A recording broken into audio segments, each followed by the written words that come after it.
নমস্কার। আচরণগত দক্ষতা বা বিহেভিয়ারিয়াল স্কিলস এর দুটি অঙ্গকে নিয়ে আমরা একটু আলোচনা করব আজ।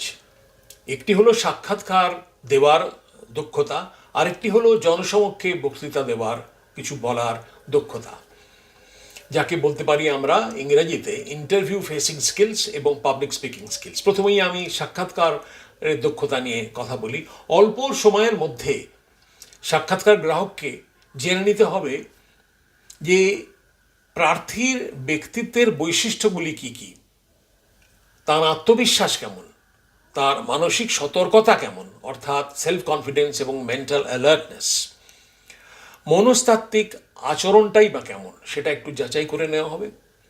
পারিবারিক পটভূমি অর্থাৎ 1, 2, 3টে ধাপে মোটামুটি একটু ইতিহাস জেনে নেওয়া।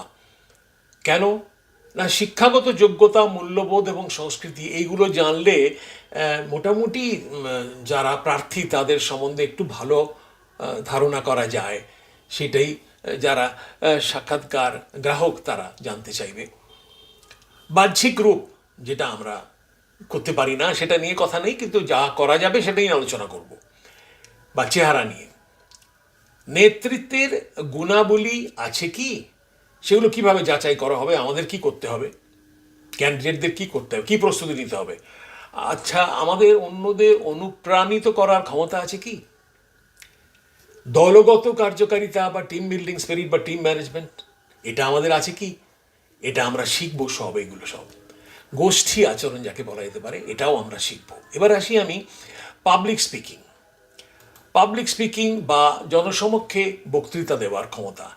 নিজের কণ্ঠস্বর ও বাচনভঙ্গির মাধ্যমে বুঝিয়ে বলা, আমি যা বলতে চাই বিষয়টিকে ভালোভাবে রপ্ত করার প্রক্রিয়াটি কি, কীভাবে ভালোভাবে রপ্ত করব, কাঠামোটা কেমন হবে বা স্ট্রাকচার, বিষয়বস্তু বা কন্টেন্টকে সুষ্ঠুভাবে সামনে রাখা, বক্তৃতার ধরনটা কি হবে এবং প্রাপ্ত প্রতিক্রিয়া অর্থাৎ ফিডব্যাক কেমনভাবে নেব অডিয়েন্সের থেকে, সে অনুযায়ী আমি নিজেকে কি করে মডিফাই করব।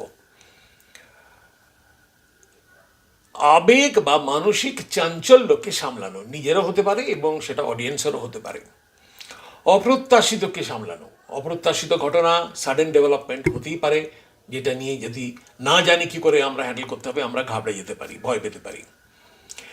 বিশ্বাস বা আস্থারা কি করে আনবো, আমার জনতার সঙ্গে আমি কথা বলছি বা 10 জনের সঙ্গে কথা বলছি, তাদের আমার উপর যাতে একটা ট্রাস্ট বা বিশ্বাস ডেভেলপ করে তৈরি হয়, সেটা কিভাবে করব।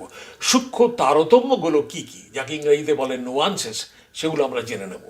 ভয়কে আমাদের ওভারকাম করতে হবে। অনেকের মঞ্চভীতি থাকে বা স্টেজ ফিয়ার, সেখান থেকে আমরা বেরিয়ে এসে একদম আরামসে নির্বিঘ্নে কি করে আমরা স্টেজ থেকে কথা বলতে পারবো, সেই সব প্রক্রিয়া আমাদের শিখতে হবে, আমরা শিখে নেব। আজ এই পর্যন্ত থাক।